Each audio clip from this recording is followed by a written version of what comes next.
जब ये लैंडर हमारा लैंडिंग शुरू करेगा तो वो लगभग 30 किलोमीटर की ऊंचाई से नीचे चंद्र की सतह पर जाने का प्रयास करेगा। और उस समय पे उसकी जो हॉरिजॉन्टल वेलोसिटी है वो लगभग 1.68 किलोमीटर पर सेकंड, जो कि काफ़ी ज़्यादा मानी जाएगी, उस स्पीड से वो नीचे प्रयाण करेगा। तो हमारा प्रयत्न ये रहेगा कि उस स्पीड को कैसे कम किया जाए, क्योंकि चंद्र का जो गुरुत्वाकर्षण की इफेक्ट भी आएगी, उसके कारण वो और जोर से नीचे की ओर जाएगा। तो अगर हम इसको कंट्रोल नहीं करें तो क्रैश लैंडिंग की संभावना रहती है। लैंडिंग में कितनी मुश्किलें आ सकती है? अगर देश को लैंडिंग में समस्या आती है तो क्या 28 दिन बाद फिर कोशिश होगी?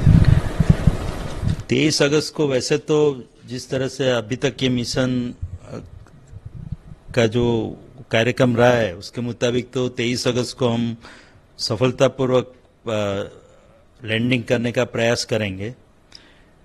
लेकिन अगर हम उसके लैंडिंग समय, जैसा कि आपको पता है कि 5:47 शाम को तब से लैंडिंग शुरू होगा और लगभग 17 मिनट लगेंगे, 17 मिनट और 12 सेकंड, 21 सेकंड। तो उस समय उसके 2 घंटे पहले हम सभी जो कमांड्स है वो अपलोड कर देंगे और जो लैंडर की जो प्रणालियां है, इलेक्ट्रॉनिक्स और मैकेनिकल सब सिस्टम है, उसके टेलीमेट्री सिग्नल का एनालिसिस करके ये निर्णय करेंगे और वहाँ की जो परिस्थिति है उसको देखते हुए कि उस दिन का 23 अगस्त का समय जो हमने निश्चित किया है वो योग्य है कि नहीं।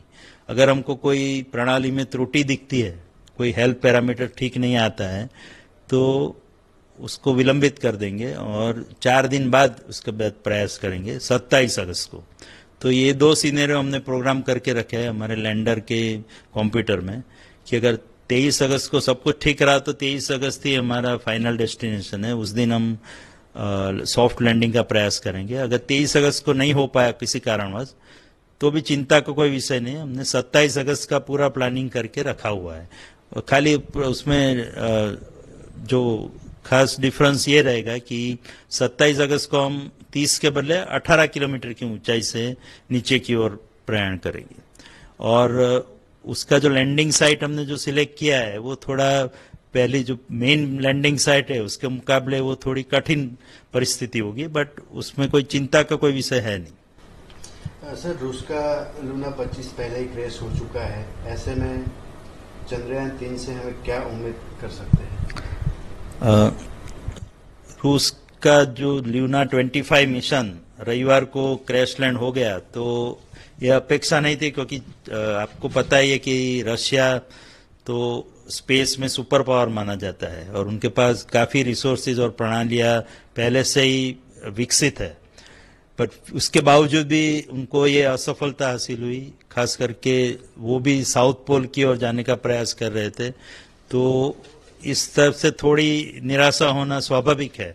बट जैसा कि आप सबको पता ही है कि पिछले 4 साल में इसरो ने ये मिशन को सफल बनाने के लिए काफ़ी प्रयत्न किए हैं।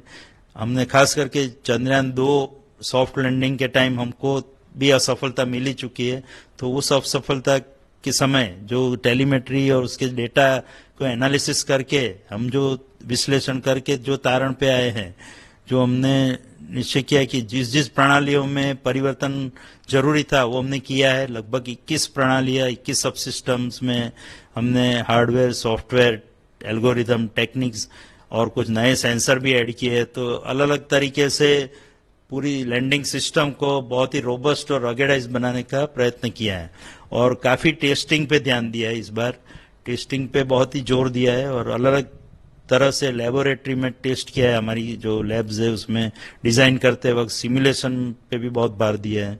इसके अलावा फील्ड ट्रायल भी बहुत किए हैं, जैसे कि बाहर जाके हमने क्रेन पे वो सिस्टम को लगा के टेस्ट किया है, क्रेन को ऊपर नीचे करके अलग हाइट पे उसका टेस्टिंग किया है, ड्रोन पे सिस्टम को लगा के भी टेस्ट किया है, ड्रोन को अलग अलग ऊंचाइयों पे उड़ा के टेस्ट किया है, हेलीकॉप्टर और एरोप्लेन में लगा के भी टेस्ट किया है और फिर चित्रदुर्गा, अहमदाबाद, बेंगलोर और श्रीहरिकोटा चारों जगह जाके अलग अलग तरीके से अलग अलग कंडीशन में भी टेस्टिंग किया है। तो इस तरह से हमारा विश्वास और कॉन्फिडेंस बहुत ही बड़ा है और हमको पूरी आशा है कि जितनी भी विषम परिस्थितियां है उसको नजर में रखते हुए इस बार हमने सॉफ्टवेयर हार्डवेयर और सब जगह परिवर्तन तो किए है, उसके बाद उसका टेस्टिंग भी किया है, तो उसके कारण हमारा विश्वास और कॉन्फिडेंस और भी बढ़ा है। तो इन सब को देखते हुए और अगर नसीब ने साथ दिया और आप सब लोगों की शुभेच्छा और शुभकामनाओं से हम इस बार सॉफ्ट लैंडिंग करने में जरूर सफल होंगे।